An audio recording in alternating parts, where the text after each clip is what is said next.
Hello everyone, कैसे हो आप? बहुत शानदार, मज़ेदार, एकदम मेंटली एंड फिजिकली स्ट्रांग, काम, एकदम शांत है। हम सारी चीज़ें धीरे धीरे फॉल कर रही है अपनी अपनी प्लेसेस पे।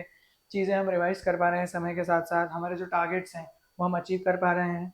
नहीं भी हो रहा है, 80% तक भी हो रहा है, सही है, कोई दिक्कत वाली लेने वाली बात नहीं है। सब आप धीरे धीरे करके सॉर्ट हो जाएगा। बस कोशिश करते रहो, मेहनत करते रहो, जेन्युइन लोगों के साथ रहो, अच्छे लोगों के साथ में बातचीत करो, जिन लोगों को कुछ पता है उनसे डिस्कस करो। ज़्यादा लोगों से बातचीत मत करो, इतना काफ़ी है, इतना कर लोगे तो बहुत है।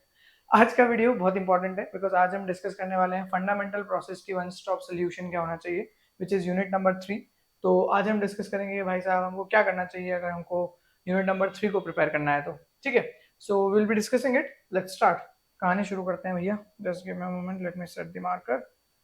Yeah, we are good to go. So what are we going to discuss in this video? As you already know, क्या क्या हम डिस्कस करने वाले हैं इसके अंदर। पहली चीज, it is going to be one stop solution. अगर ये कर लेते हो तो इसके अलावा और कुछ करने की जरूरत नहीं है। और CSR net unit number 3, fundamental processes, वही सेम पॉइंट्स है जो मैंने पिछले 2 वीडियोस में कवर किए हैं, बट इस बार डिस्कशन थोड़ा अलग है। तो देखते हैं क्या है। पहला है व्हाट इज एक्सपेक्टेड, क्या पूछा जाएगा आपसे इस यूनिट में, क्या आपसे समझा जाता है कि हाँ इस तरह के सवालों को, इस तरह के कॉन्सेप्ट्स को या इस तरह की चीज़ों के बारे में आप जानते होंगे जब आपसे कहा जाए कि हम फंडामेंटल प्रोसेसेस के बारे में बात करना चाहते हैं। दूसरी चीज, we are going to discuss what should be the authentic sources to follow for this particular concepts.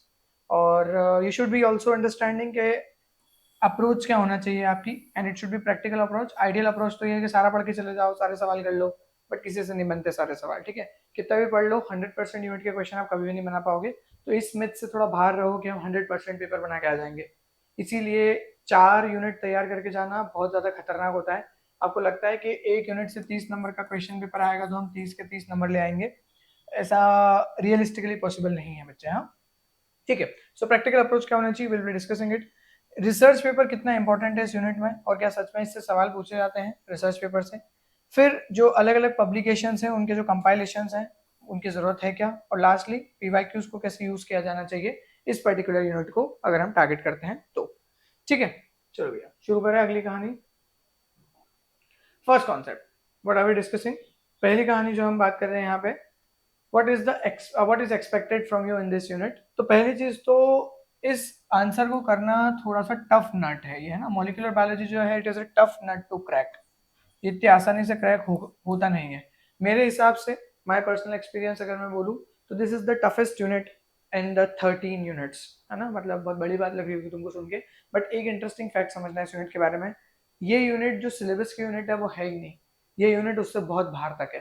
तो आपको सिलेबस में तो सिर्फ रेप्लिकेशन, ट्रांसक्रिप्शन, ट्रांसलेशन और रेगुलेशन बोल दिया गया है, बट वो एक्चुअली ये नहीं है। वो इससे रिलेट करके कहाँ कहाँ से क्वेश्चन निकाल के लेके आते हैं, और उस वजह से ये यूनिट टफ हो जाती है। तो it is a tough nut to crack. But फिर भी कुछ चीजें जो मुझे लगता है मैंने यहाँ पे सॉल्व आउट करने की कोशिश करी है। पहली चीज तो, how nucleic acids are made, कैसे बनाए जाते हैं वो। हम क्यों उनको बोलते हैं कि जब भी हमको उनको डबल करना है, रेप्लिकेट करना है, तो वो एररलेस मैनर में होना चाहिए। और अगर वो एररलेस मैनर में नहीं हो रहे हैं तो उससे क्या होगा, म्यूटेशन होगा। म्यूटेशन के बारे में स्टडी किया जाए। फिर हम ये भी समझने की कोशिश करते हैं इस जगह पे कि डीएनए और आरएनए जो है उनको हम फंडामेंटल बायोमोलिक्यूल्स क्यों कहते हैं, स्पेसिफिकली डीएनए के लिए। और उनके टाइप्स और फॉर्म्स क्या क्या हो सकते हैं, A form, B form, Z form, और इधर आरआरएनए, टीआरएनए, एसआईआरएनए, जिसआरएनए, है ना, जीआरएनए, और काफी अलग अलग तरह के और आरएनए जो होते हैं, एमआरएनए, टीआरएनए तो है। फिर how enzymes function for different fundamental processes, जो भी डीएनए आरएनए से रिलेवेंट जो भी फंक्शंस हैं उनके लिए कौन कौन से एंजाइम्स रिलेवेंट है और वो किस तरीके से काम कर रहे हैं। We'll be also discussing about molecular techniques to study the different enzymological apparatus or different fundamental apparatus। और इस वजह से molecular techniques या techniques to study the process, और इसीलिए वर्ड निकल जाता है molecular techniques, इंपॉर्टेंट हो जाती है वो भी। और लास्टली आपसे ये समझा जाता है कि आप ये जानते होंगे कि जीन्स का रेगुलेशन कैसे होता है, उनका ट्रांसक्रिप्शन कैसे होता है अलग अलग ऑर्गेनिजम्स में, B it prokaryotes and eukaryotes. Prokaryotes की जब हम बात करते हैं तो यूजुअली जो क्वेश्चंस यहाँ पे पूछे जाते हैं या जो बनते हैं वो ओपेरॉन पे बन जाते हैं। और भी मैकेनिज्म होते हैं but operon one in the major thing. दूसरी चीज, यूकैरियोट्स में पूछा जाता है एमआरएनए के हाइफ लाइफ के बारे में, या आपके post transcriptional, post translational modifications के बारे में। आपसे पूछा जाता है हिस्टोन और क्रोमेटिन रीमॉडलिंग के बारे में। इस पे सवाल हमने सेल बायो में भी डिस्कस किए क्योंकि यूनिट 2 में भी हिस्टोन और क्रोमेटिन रीमॉडलिंग है। तो यूकैरियोट्स में ये कुछ बातें हो जाती है ना, कि एमआरएनए का लाइफ स्पैन कितना होगा, पोस्ट ट्रांसक्रिप्शनल मॉडिफिकेशन ऐसे होंगे कि नहीं, ट्रांसलेशनल मॉडिफिकेशन ऐसे होंगे कि नहीं, क्रोमेटिन रिमॉडलिंग, हिस्टोन, और एक और चीज कुछ और इसमें आ सकती है क्या, आपके जो ये आरएनए पॉलीमरेज की एफिनिटीज होती है क्लास 1, क्लास 2, क्लास 3 प्रोमोटर्स को लेके, तो ये इस तरह के क्वेश्चन आ जाते हैं हमारे पास में। सो अगर हम एक ओवरऑल आइडिया लेने की समझें तो यहाँ पे हमारी जो डिमांड है इस यूनिट को लेके वो सीधी सीधी सिर्फ इतनी सी है कि डीएनए आरएनए क्या होते हैं ये पता होना चाहिए, कितने प्रकार के होते हैं ये पता होना चाहिए, कैसे काम करते हैं ये पता होना चाहिए, सही तरीके से काम ना करे तो ये पता होना चाहिए, और इन सबको ढूंढने के लिए हम क्या टेक्निक्स यूज करते हैं ये पता होना चाहिए। ठीक है, अब ये तो हो गया क्या, what is expected from you in this unit, आपको क्या क्या चीजें समझ में आ रही है। अब इनको प्रिपेयर कैसे किया जाए, तो इनको प्रिपेयर करने का सबसे बढ़िया तरीका बता दे रहा हूँ, ऑथेंटिक सोर्सेज फॉलो करना है। और कौन से हैं ऑथेंटिक सोर्सेज मेरे हिसाब से, ऑब्वियसली ये कोई लिख के भगवान ने मेरे को दिया नहीं कि यही है, इट्स जस्ट कि मेरी जो अंडरस्टैंडिंग है पिछले 3 4 5 सालों से जो मैं काम कर रहा हूँ बच्चों के साथ में, selected candidates, non selected candidates, और मैंने अपने टाइम पे कैसे काम किया है, मतलब लास्ट जून 23 जो मैंने दिया था उसमें I got good rank to get the SPM, वहां तक पहुंच गया था मैं, तो कैसे पहुंचा था उसके बारे में ही, उसके बेसिस पे ये लिखा हुआ है यहाँ पे। तो इंग्लिश मीडियम से अगर आप हैं और आपकी इंग्लिश थोड़ी ठीक ठाक है, आपको चीजें समझ में आती है, सो गो फॉर वीवर। वीवर जो है अपनी वो किताब पढ़नी है अपने को, एक्सपेरिमेंटल मॉलिक्यूलर बायोलॉजी के लिए बहुत शानदार किताब है, और एक्सपेरिमेंटल क्वेश्चंस बहुत सारे आते हैं इस यूनिट के अंदर। बेसिक्स पढ़ने के लिए वॉटसन प्रेफर कर सकते हो, तो जो रेप्लिकेशन का बेसिक्स है या ट्रांसक्रिप्शन के बेसिक्स हैं वो आप पढ़ो वॉटसन से, और उसके ऊपर जो एक्सपेरिमेंट्स बनते हैं एपिटोप टेगिंग के बारे में जैसे बात है, आरएनए पॉलीमरेज के लिए अल्फा अमिनिटीन का जो रिएक्शन मैकेनिज्म है आरएनए पॉली 1 2 3 के लिए, इसके अलावा क्रोमेटिन रिमॉडलिंग के जो सेटअप्स है तो वो वॉटसन से बहुत अच्छे कवर हो सकते हैं, बट उनके एक्सपेरिमेंटल अरेंजमेंट्स जो है एपीफ्लोरोसेंस माइक्रोस्कोपी वगैरह, तो वो सारे आपके वीवर में बहुत अच्छे से कवर्ड है। अगर हिंदी मीडियम से हो आप, तो आप जेनेटिक्स की किताब होती है, बेंजामिन पियर्स के नाम से आती है वो, उसको पढ़ सकते हो आप, and introduction to genetic analysis इस तरीके से किताब है, और उसको ले सकते हो आप, है ना, मॉलिक्यूलर जेनेटिक्स के नाम से, एग्जैक्टली मुझे नाम नहीं पता बट बेंजामिन पियर्स जेनेटिक्स लिखोगे तो आ जाएगी, उससे आप बेसिक्स करो मॉलिक्यूलर बायोलॉजी के, डीएनए क्या होता है, रेप्लिकेशन क्या होता है, वो छोटे छोटे में लिखा हुआ है, बहुत सिंपल इंग्लिश में लिखा हुआ है। जब ये कंप्लीट हो जाता है उसके बाद एक्सपेरिमेंटल के लिए वीवर पढ़ सकते हो, बट फिर भी इन दो किताबों की कोई काट नहीं है जब आप मॉलिक्यूलर बायोलॉजी के बारे में बात कर रहे हो, तो वॉटसन एंड वीवर। ठीक है, नीचे आ जाते हैं, इंटरनेट सोर्सेस क्या है, इनका इस्तेमाल भैया आप take it as a grain of salt, ये जो चीजें ऊपर लिखी है ये फर्स्ट प्रायोरिटी है, सेकंड प्रायोरिटी इंटरनेट है, अगर कोई चीज वहां समझ में नहीं आती है तो। यहाँ पे क्या है, NCBI obviously, Wikipedia just to introduce yourself with the topic so that you can understand that what are the things that we are going to discuss in this particular concept. Also, we'll be able to understand that how we need to study it, because Wikipedia में क्या होता है, flow बन जाता है कि इसके बाद ये पढ़ते हैं, इसके बाद ये, क्योंकि वो लिखते हैं लोग, तो ओपन सोर्स होता है तो वो अपने तरीके से लिखते हैं, तो काफी सारे लोगों की वजह से वो रिफाइन आर्टिकल मिलता है आपको, तो आपको समझ में आता है कि अच्छा पहले ये पढ़ना था, फिर ये पढ़ना था, फिर ये पढ़ना था, ऐसा नहीं होगा रैंडमली कि तुमने डीएनए स्ट्रक्चर नहीं पढ़ा और उसका रीनेचुरेशन और डीनेचुरेशन काइनेटिक्स शुरू कर दिया, आपको ये समझ में नहीं आएगा ना, कॉट वैल्यू क्या है, कॉट कर्व एनालिसिस क्या है, सी वैल्यू पैराडॉक्स, ये सब चीजें कब आएगी आपको समझ में, जब आपको समझ में आता होगा अच्छा हाँ complexity in the genome is directly proportional to the evolutionary advancement, और कुछ लोग जो है इस पर्टिकुलर लाइन के अगेंस्ट काम करते हैं, तो उनको लिए हमने बोला फिर C value paradox, getting it, caught value paradox ऐसे भी बोल सकते हैं। नाउ एनपीटेल के कोर्सेज उन लोगों के लिए हैं जिनके पास साल भर से ज्यादा का समय है, मतलब आप 1+ ईयर लेके चल रहे हो अपने सीएसआर नेट के अटेम्प्ट के लिए, तो आप एनपीटेल के कोर्सेज यूज करो, वरना एनपीटेल के कोर्सेज बहुत लंबे और बहुत ज्यादा एग्जॉस्टिव है, उतना डिमांड नहीं है नेट का। हाँ, अगर रैंक वगैरह लेके आनी है, आपका मन है कि सिंगल डिजिट एसपीएम वगैरह के लिए जाना है, तो फिर एनपीटेल के कोर्सेज बहुत अच्छे हैं, but they are exhaustive, they are long and they are also time consuming. So क्योंकि वो अपने उस स्पेस से पढ़ाते हैं, बीइंग अ कोर्स को वो करना चाह रहे हैं, उनके लिए एग्जाम क्रैक कराना मोटिव नहीं है, तो जो चीज आप रेप्लिकेशन 2 दिन में पढ़ सकते थे, शायद आपको वहां पे 10 या 11 12 दिन भी लग सकते हैं, डिपेंडिंग अपॉन कौन से वीक में आपका जो लेक्चर है वो स्केड्यूल्ड है। ठीक है, सो उस चीज का ध्यान रखते हुए अगर 1 साल से ज्यादा का समय तो बकायदा इस पे जाओ, कोई लोड नहीं लेना है। ठीक है, सर्टिफिकेट वगैरह लेना नहीं हो तो फ्री में ही हो जाएगा, कोई लोड नहीं। इसके अलावा मेरा फेवरेट जो सोर्स है, एक है आपका ऑक्सफोर्ड यूनिवर्सिटी प्रेस .com की साइट, इनके पास में बहुत अच्छे एक्सप्लेनेशन और एनिमेशन और बहुत सिंपल इंग्लिश में, सबटाइटल्स ऑन करो, बढ़िया सुनो, मजा आ जाता है इसको सुन के। इसके अलावा एक होता है हमारे पास में, जो ये मैंने अपने टाइम पे काफी यूज किया था और अभी भी मैं यूज करता हूँ टूल्स वगैरह के लिए, which is European bioinformatics institute. यहाँ पे भी काफी सारे फ्री टूल्स अवेलेबल हैं, पबमेड वगैरह से रिलेटेड भी हैं बहुत सारे, जिससे आपको समझ में आता है कि अच्छा जिनोमिक्स क्या है, सिक्वेंसिंग क्या है, नेक्स्ट जेन सिक्वेंसिंग में क्या है, क्यों टूल्स लगा रहे हैं हम, क्रैम फाइल क्या है, सैम फाइल क्या है, इसके बारे में छोटा मोटा बायोइन्फॉर्मेटिक्स अरेंजमेंट यहाँ पे देख सकते हैं। फिर आ जाते हैं यूट्यूब पे, ऑब्वियसली यूट्यूब यूज करना ही है, अभी भी जैसा कर ही रहे हो। पहली चीज तो ऑक्सफोर्ड के एनिमेशंस बहुत अच्छे हैं, और बाकी भी अगर तुमको कोई पर्टिकुलर कॉन्सेप्ट समझ में नहीं आता है तो गो फॉर द एनिमेशन, वो टॉपिक डालो, एनिमेशन डालो। एनिमेशन के एक वो समझ लो पहले, ये एक कंडीशन होना चाहिए कि एनिमेशन 2 से 5 मिनट से बड़ा नहीं होना चाहिए। अगर वो पर्टिकुलर उस टॉपिक पे है तो, अगर बहुत डिटेल्ड बड़ा एनिमेशन है तो फिर आपको इसको समझना पड़ेगा कि उसके अंदर काफी सारे टॉपिक्स होना चाहिए। पीवाई के सॉल्यूशंस यूट्यूब से कवर कर लेना है अपने को, सार्थक सीरीज में हम करा ही रहे हैं वो पूरा का पूरा, पिछले 5 साल के 2019 से लेकर 2023 तक के सारे क्वेश्चंस आपको यहाँ पे मिल जाएंगे। ऑथेंटिकेटेड आंसर की से होना चाहिए आंसर्स, इस बात का ध्यान रखना है। बहुत सारे लोगों ने बहुत सारे गलत सॉल्यूशन दे रखे हैं, नाम ऑब्वियसली लेने की रिक्वायरमेंट नहीं है, बट बहुत रिनोन्ड कोचिंग के, बहुत रिनोन्ड अपने आप को मानने वाले लोगों ने बेसिक बेसिक क्वेश्चंस के गलत वो दे रखे हैं एक्सप्लेनेशन और सोल्यूशंस, जिसकी वजह से बच्चे भटक जाते हैं। तो ऑथेंटिकेटेड सोर्सेज यूज करो, ऑफिशियल आंसर की अपने पास रखो, कहीं से भी पढ़ो, उससे फर्क नहीं पड़ रहा है। आ जाते नीचे, किसी भी जेन्युइन एजुकेटर को आप यूज कर सकते हो यूट्यूब पे जिससे आप पढ़ना चाहो। अब मुझे नहीं पता मैं जेन्युइन हूँ या नहीं, बट संभव सीरीज में मैंने काफी कुछ रिविजन इसके करवा रखे हैं, मॉलिक्यूलर के 4-5 वीडियोस। जब आपका रिविजन हो जाए, आई मीन जब आप पूरा तैयार कर चुके हो, उसके बाद संभव सीरीज को फॉलो थ्रू कर सकते हो। हाँ, मैं इसमें ये चीज बोल सकता हूँ कि इसमें कुछ भी गलत नहीं है, ठीक है, तो ये चल जाएगा। आगे स्टैंडर्ड बुक्स, स्टैंडर्ड बुक्स के साथ सप्लीमेंट करना बहुत ज्यादा जरूरी है। स्टैंडर्ड बुक्स के साथ सप्लीमेंट नहीं करोगे तो प्रॉब्लम आ जाएगी, ठीक है, क्योंकि सिर्फ इससे काम नहीं चलेगा, है ना, एजुकेटर पढ़ने से कुछ नहीं होगा, स्टैंडर्ड बुक से सप्लीमेंट करना भी क्या है, जरूरी है। 1 मिनट, ठीक है भैया, आगे बढ़ते हैं। माता जी का फोन आ गया था, माता जी का फोन उठाना बहुत जरूरी भी है, कहीं भी हो मम्मी का फोन तो उठा ही लेने का, ठीक है, वो टेंशन ले रहती है उनको बहुत जल्दी। चलो, शैल वी मूव, आगे बढ़ते हैं। हाँ, तो ये हुआ हमारे ऑथेंटिक सोर्सेज, आई होप तुमको कुछ क्लैरिटी मिली होगी। अब इंपॉर्टेंट बात, और इसको गांठ बांध के ले लो, फिर भी कोई दिक्कत नहीं है, इनमें से कोई भी सोर्स यूज करो, कोई प्रॉब्लम नहीं है। इस चीज का ध्यान रखना है आपको, सिर्फ एक चीज का, कि जब भी आप पढ़ रहे हो कॉम्प्रीहेंशन अपना अच्छा होना चाहिए, बिकॉज इस यूनिट में सबसे बड़ी प्रॉब्लम कॉम्प्रीहेंशन में आएगी क्वेश्चन सॉल्व करते वक्त, और कोई प्रॉब्लम नहीं आएगी, आपको सब कुछ याद होगा, बट फिर भी आप चूक जाओगे सही चीज पकड़ने के अंदर। सबसे बड़ी प्रॉब्लम इस यूनिट के साथ इसीलिए, इसलिए मैं इसको टफ नट टू क्रैक बोलता हूँ। मतलब ये मान के चलो कि आप जितना भी अच्छा प्रिपेयर करके चले जाओ, 30 नंबर का आएगा मॉलिक्यूलर, आप मैक्सिमम उसमें 22 to 24 लेके आ सकते हो, बट जेनेटिक्स में अगर आपने ढंग से प्रिपेयर किया तो आप 30 में से 30 भी ला सकते हो।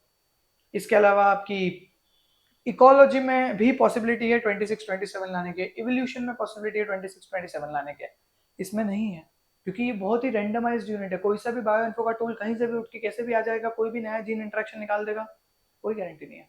इसीलिए इस चीज का ध्यान रखना है कि हमको रियल पर्सपेक्टिव के साथ तैयारी करनी है, ठीक है। चलो भैया, आगे बढ़ते हैं, और उसी के बेसिस पे अपन बात आते हैं प्रैक्टिकल अप्रोच क्या होना चाहिए, what should be the plan of action to complete this thing, ठीक है, समझते हैं, उसके लिए कोई बड़ी बात नहीं है। सबसे पहली चीज तो न्यूक्लियोटाइड्स और न्यूक्लियोसाइड्स के basic structures, specifically nitrogenous bases के स्ट्रक्चर्स, प्यूरिन कैसे बनते हैं, जैसे ये प्यूरिन है या पिरिमिडीन है, इस तरीके से अगर मैंने तुम्हारे लिए सामने बना दिया तो ये प्यूरिन है क्या, अच्छा थोड़ा दिख नहीं रहा हुआ है तो इस तरफ बना रहा हूँ थोड़ा सा, जैसे यहाँ पे मैंने एक स्ट्रक्चर बनाया लाइक दिस, तो ये मैंने प्यूरिन बनाया, और यहाँ पे फिर मैंने ये पेनिमिडीन बनाया, इस पे मैंने यहाँ पे 5th कार्बन पे क्या लगा दिया, मिथाइल लगा दिया तो ये थाइमिन बना दिया, यहाँ पे मैंने एक अमीन लगा दिया तो ये एडेनिन हो गया। ये बेसिक अरेंजमेंट्स आपको याद होना चाहिए सबसे पहले, जब तक ये याद नहीं है तब तक आगे नहीं बढ़ने का, पहले ये याद करो। फिर आ जाओ स्ट्रक्चर ऑफ डीएनए और आरएनए पे, और इनके स्ट्रक्चर्स को पढ़ते हुए ही, मतलब वॉटसन क्रिक वगैरह ये सब पढ़ते हुए ही आप यहाँ पे क्या करो, इनके टाइप्स को स्टडी करो, और यहीं पे इनके फॉर्म्स को भी स्टडी कर लो, एंड यहीं कर दो इनका। फिर जब ये कंप्लीट हो जाता है तो फिर आ जाओ डीएनए और आरएनए की प्रॉपर्टीज पे, एसिडिक में कैसे बिहेव करेगा, बेसिक में कैसे बिहेव करेगा। इसके अलावा यहाँ पे एब्जॉर्प्शन स्पेक्ट्रोस्कोपिक कॉन्सेप्ट्स भी अपन ले सकते हैं, यहीं पे हम लोग फ्लोरोसेंस स्पेक्ट्रोस्कोपी को भी पढ़ सकते हैं। फ्लोरोसेंस स्पेक्ट्रोस्कोपी यहाँ पे भी पढ़ सकते हो तुम, प्रोटीन मेटाबॉलिज्म के साथ में, या प्रोटीन्स के अमीनो एसिड स्ट्रक्चर के साथ में भी पढ़ सकते हो, ठीक है। बट ठीक है, प्रॉपर्टीज पढ़ने के साथ साथ में एक इंपॉर्टेंट प्रॉपर्टी यहाँ पे हो जाती है रीनेचुरेशन डीनेचुरेशन काइनेटिक्स, वो भी पढ़ी जा सकती है यहाँ पे, रीनेचुरेशन डीनेचुरेशन काइनेटिक्स। फिर आ जाओ रेप्लिकेशन ऑफ डीएनए पढ़ लो, है ना, रेप्लिकेशन ऑफ डीएनए में शुरुआत करो आपके ग्रिफिथ से, ट्रांसफॉर्मेशन एक्सपेरिमेंट, ग्रिफिथ के बाद में एवरी मैक्लोड मैकार्टी, हर्शेन चेज और मेजनसन स्टाल, और आखिरी में वाटसन एंड क्रिक। ये पूरा का पूरा सेटअप हो गया, इसमें आपका रेप्लिकेशन ऑफ डीएनए कवर किया। उसके बाद आ जाओ आप mutations and repair of the DNA पे, कि क्या क्या म्यूटेशंस होते हैं डीएनए में, क्यों होते हैं वो, स्पॉन्टेनियस क्या होते हैं, इंड्यूस म्यूटेशन क्या होते हैं, अलग अलग म्यूटाजेनिक एजेंट्स क्या होते हैं, chemical mutations, chemical mutagens, physical mutagens. फिर जो अलग अलग केमिकल म्यूटाजेंस हैं उनकी वजह से क्या होता है, ट्रांजिशन किसमें होता है, ट्रांसवर्जन किसमें होता है, ठीक है, बेस एनालॉग्स क्या होते हैं, कैसे वो काम करते हैं, बीआरडीयू क्या करेगा, ट्राइशिएटेड थाइमिडीन कैसे क्या करता है, ट्राइशिएटेड थाइमिडीन का कोई म्यूटेशन नहीं है और उसका इनकॉर्पोरेशन कैसे यूज किया जा सकता है। तो ये सारी चीजें अपने म्यूटेबिलिटी एंड रिपेयर में पढ़ने का। फिर आ जाओ पैकेजिंग ऑफ डीएनए को पढ़ लो। पैकेजिंग ऑफ डीएनए में क्या आ जाएगा अपने पास में, क्रोमेटिन रिमॉडलिंग वगैरह आ जाएगी, यहाँ पे हिस्टोन के अलग अलग मॉडिफिकेशंस आ जाएंगे। तो इससे आपका क्या होगा, जीन एक्सप्रेशन रेगुलेट होगा, जैसे कि how high expression and low expression, euchromatin heterochromatin समझ लो यहाँ पे। फिर ऊपर चलते हैं तो यहाँ पे आ जाता है transcription and post transcription modification. मेरे हिसाब से पैकेजिंग को बाद में पढ़ना चाहिए, पहले ट्रांसक्रिप्शन पढ़ लो फिर पैकेजिंग पढ़ना, हाँ ये ज्यादा सही है। या पैकेजिंग पढ़ के भी ट्रांसक्रिप्शन पढ़ सकते हो, बट हेट्रोक्रोमेटिन यूक्रोमेटिन अच्छे से समझ में आएगा ट्रांसक्रिप्शन के बाद। ये एरो उल्टा है, हाँ पहले ये पढ़ने का फिर ये पढ़ना है। इसको रिकरेक्ट कर लेना, मैं कर दूंगा इसको रिकरेक्ट। पहले transcription and post translational transcriptional modification, फिर पैकेजिंग। फिर पैकेजिंग के बाद में आ जाओ सीधा कहाँ पे, ट्रांसलेशन पे। ट्रांसलेशन के बाद में पोस्ट ट्रांसलेशनल मॉडिफिकेशन और इसी के बाद में यहाँ पे रेगुलेशन ऑफ जीन एक्सप्रेशन। ये काम करो सबसे बढ़िया, अपने टाइम पे जब नोट बनाओ तो इसको ऐसे नोट करना, बता दे रहा हूँ चलो। पैकेजिंग ऑफ डीएनए डायरेक्ट अपने को पढ़ना, म्यूटेबिलिटी और ये सब हो गया। म्यूटेबिलिटी के बाद में आ जाओ ट्रांसक्रिप्शन पे, ट्रांसक्रिप्शन के बाद ट्रांसलेशन, ट्रांसलेशन के बाद पोस्ट ट्रांसलेशनल मॉडिफिकेशन, फिर रेगुलेशन ऑफ जीन एक्सप्रेशन में आ जाओ किस पे, आपकी क्रोमेटिन रीमॉडलिंग पे, और इसी में पूरा सेटअप प्रोकैरियोटिक यूकैरियोटिक वगैरह सब कुछ। इसके अलावा डीएनए टोपोलॉजी करके कॉन्सेप्ट होता है, इसको आप स्किप कर सकते हो अगर आप इसको थोड़ा सा टफ समझते हो तो। लेकिन टफ इन टर्म्स ऑफ, क्योंकि बहुत सारे बच्चों को समझ में नहीं आता है सुपर हेलिकल डेंसिटी क्या है, negative coiling, super positive coiling क्या होता है, ये थोड़ा सा टफ हो जाता है। तो दो तीन चीजें समझ लो, एक तो टोपोइसोमरेसिस के बारे में पढ़ लो क्योंकि वो एंजाइम्स ऑफ रेप्लिकेशन में लग जाएगा। टाइप 1 टाइप 2 के बारे में थोड़ा बहुत पढ़ लो, उसके ड्रग्स वगैरह पढ़ लो। साथ ही साथ उसके थोड़ा बहुत बेसिक मैकेनिज्म समझ लो, बहुत ज्यादा मत जाओ पॉजिटिव नेगेटिव में, बेसिक मैकेनिज्म समझ लो कि डबल स्टैंडर्ड कौन कट लगाता है, सिंगल स्टैंडर्ड कौन कट लगाता है, पॉजिटिव सुपर कॉइलिंग को नेगेटिव सुपर कॉइलिंग करते हैं तो क्या बेसिक अरेंजमेंट्स होते हैं उसके लिए, और एक फॉर्मूला L = T+W, बस इतना काफी है। और सिर्फ तीनों के नाम, L का मतलब लिंकिंग नंबर का क्या मतलब है, क्रिस्टल नंबर का क्या मतलब है, रीडिंग नंबर का क्या मतलब है, इतना काफी है। बाकी इसमें बहुत सारे डिटेल्स एक्सपेरिमेंट्स वगैरह है, उतना काफी नहीं, उतना काम का ही नहीं है, काफी क्या है। और अगर आप चाहते हो उसको डिटेल में पढ़ना तो फिर प्रॉपर्टीज के साथ ही पढ़ने का है, डीएनए टोपोलॉजी को भी। ये करेक्शन कर लेना है ना, म्यूटेशन के बाद में डायरेक्टली ट्रांसक्रिप्शन, ट्रांसलेशन, रेगुलेशन में आपका पैकेजिंग। ठीक, चलो आगे बढ़ते हैं। अगली कहानी क्या भैया, सोर्सेज के बाद अब अपने पास में आ गया आइडियल अप्रोच। अब आइडियल अप्रोच के बाद में अब आ रहा है research paper. Do not read research paper for this unit. मतलब भलते इतने सारे रिसर्च पेपर है कि दिन भर पढ़ते रहोगे, 2 साल 4 साल भी पढ़ते रहोगे तो कोई गारंटी नहीं, खत्म ही नहीं होगा कुछ भी। हर यूनिट के लिए वो चीज, बट इस यूनिट के साथ में थोड़ा सा रिस्की रहेगा कॉन्सेप्ट। तो इसीलिए मॉलिक्यूलर को तैयार करो, लेकिन ऐसे ही तैयार करके चलो कि 30 में से 20 से 22 नंबर अच्छे से खींच लेंगे अपन। उससे ज्यादा की उम्मीद मत लगाना, उससे ज्यादा की उम्मीद लगाने जाओगे तो कॉस्ट टू बेनिफिट रेशियो बहुत गिरने लगेगा। इसलिए मैंने एक चीज लिखी यहाँ पे, या क्वेश्चन तो रिसर्च पेपर से बिल्कुल पूछे जाते हैं, but don't worry about that, because वो क्वेश्चन जो होंगे वो अलग ही लेवल के होंगे।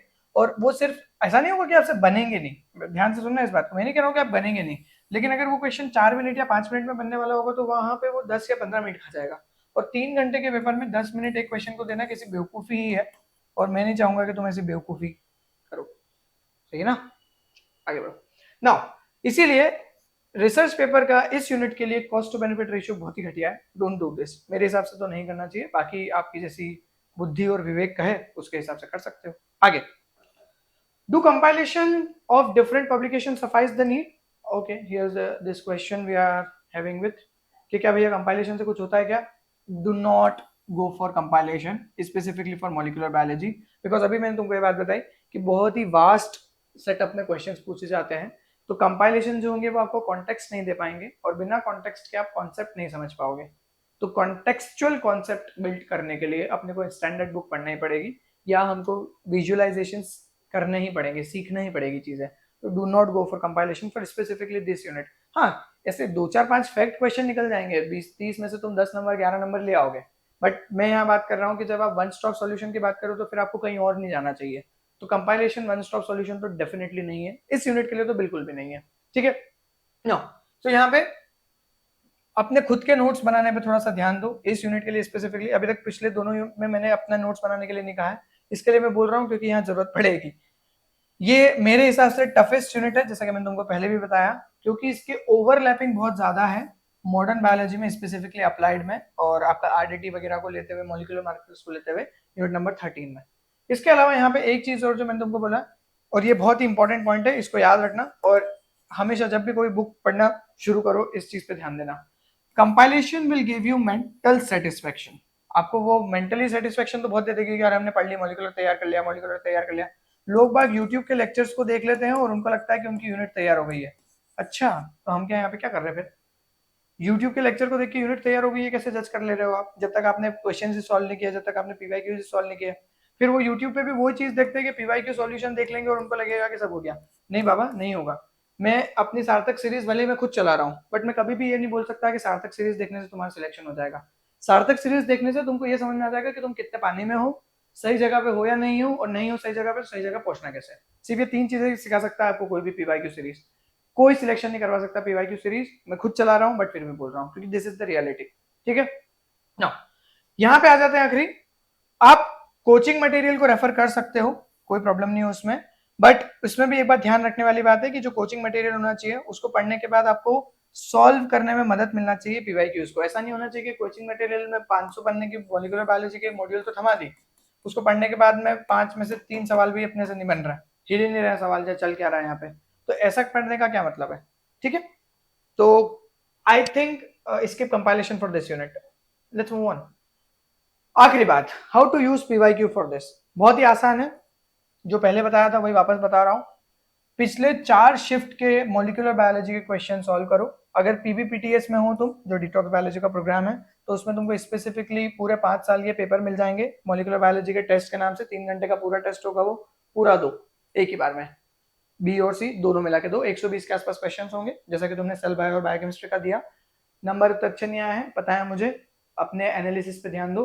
मैं कुछ दिन में एक लाइव सेशन रखूंगा तुम लोगों के साथ जो पीबीपीटीएस वाले लोग हैं, और हम बात करेंगे कि क्यों गड़बड़ हो रही है। 4 यूनिट के पहले टेस्ट दे दो, उसके बाद बात करेंगे। नाउ, किसी भी प्लेटफॉर्म पे और भी अगर जहां से तुमने सब्सक्रिप्शन ले रखा है और नहीं ले रखा है और कहीं पे फ्री में टेस्ट सीरीज चल रही है, तो पिछले 4 शिफ्ट्स के, या कोई भी प्लेटफॉर्म की रिक्वायरमेंट नहीं है यार, ऑफिशियल पेपर डाउनलोड करो और जितनी तुमको समझ में आती है कि ये मूल बायो का क्वेश्चन हो सकता है, पिछले 4 शिफ्ट के मूल बायो के क्वेश्चन निकाल लो, और उनको निकालने के बाद ढंग से बाकायदा एक तरीके लेके और उसको सॉल्व करो। ऐसा नहीं कहीं भी रैंडमली करके सॉल्व कर रहे हैं। ये करने के बाद स्वॉट एनालिसिस करो अपना, जो हमने यहाँ पे फर्स्ट एक्सरसाइज करी, और इसमें 3 चीजों पे ध्यान दो। लेवल ऑफ क्वेश्चन को लेके हमारा कॉम्प्रिहेंशन कैसा था, उस कॉम्प्रिहेंशन के दम पे हमारी लेवल ऑफ प्रिपरेशन आज क्या है, और जो हमने सोर्सेस फॉलो किए हैं क्या वो हमको उस कॉम्प्रिहेंशन को और लेवल ऑफ क्वेश्चन को टैकल करने में मदद कर रहे हैं या नहीं कर रहे हैं। नहीं कर रहे हैं अगर, तो फिर कुछ और करेंगे, और कर रहे हैं तो फिर उसी चीज को आगे बढ़ाएंगे। लेकिन ये पता कैसे चलेगा कि कर रहे हैं या नहीं कर रहे हैं? अगर इन तीनों में से कोई भी एक पिलर जो है आपका वो वीक लग रहा है आपको कि नहीं यार यहाँ गड़बड़ हो रही है, तो अप्रोच चेंज करने की रिक्वायरमेंट है। और अप्रोच चेंज करने का क्या मतलब है? जब भी कोई क्वेश्चन सॉल्व करोगे तो उसमें तुमको 2-3 चीजें देखने को मिलेगी। एक होती है हिंट, क्या आप वो हिंट पकड़ पा रहे हो कि नहीं पकड़ पा रहे हो, आपको समझ में आ रहा है कि हिंट क्या थी। अगर हिंट नहीं पकड़ पा रहे हो, इसका सीधा सीधा मतलब है कि आपके सोर्स में कुछ गड़बड़ है, आपके सोर्स ने ढंग से आपको चीजें समझा ही नहीं है, या फिर आपने ढंग से सोर्स को समझा ही नहीं है, रिविजन की कमी है, हिंट नहीं पकड़ पा रहे हो तो। दूसरी चीज, अगर आपका जो नंबर है, आप कैसे पता करोगे कि कितने नंबर पे वीक है पिलर और नहीं है? तो अगर आप कॉम्प्रिहेंशन में 2 से 3 बार क्वेश्चन को रीड करने में आसानी से समझ जाते हो कि सवाल क्या है, तो आपका कॉम्प्रिहेंशन बढ़िया है। लेवल ऑफ प्रिपरेशन कैसे देखी जाए? अगर आप 80% के आसपास मार्क्स स्कोर कर रहे हो तो आप लेवल ऑफ प्रिपरेशन में अच्छे हो, और आपके सोर्सेज जो हैं, अगर ये दोनों कंडीशन सेटिस्फाई हो रही है तो बदलने की जरूरत नहीं, सही है।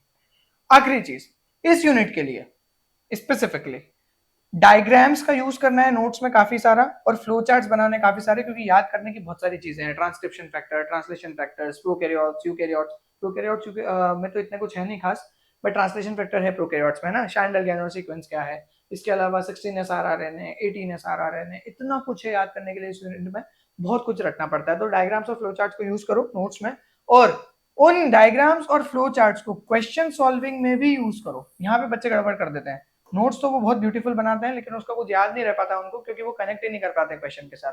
और ये कॉम्प्रिहेंशन का ही एक पॉइंट है। तो आपका सोर्स अगर अच्छा होगा, मतलब आपका सोर्स अगर डायग्राम्स और फ्लो चार्ट वाले होंगे, तो ऑटोमेटिकली आपका कॉम्प्रिहेंशन में बिल्ड होगा। तो इस पर थोड़ा सा काम करो। ये थोड़ा डिटेल बता दिया मैंने, बट कोई बात नहीं, आई होप तुमको ये चीज समझ में आ रही होगी। तो आखिरी चीज, कल मिलते हैं अपन।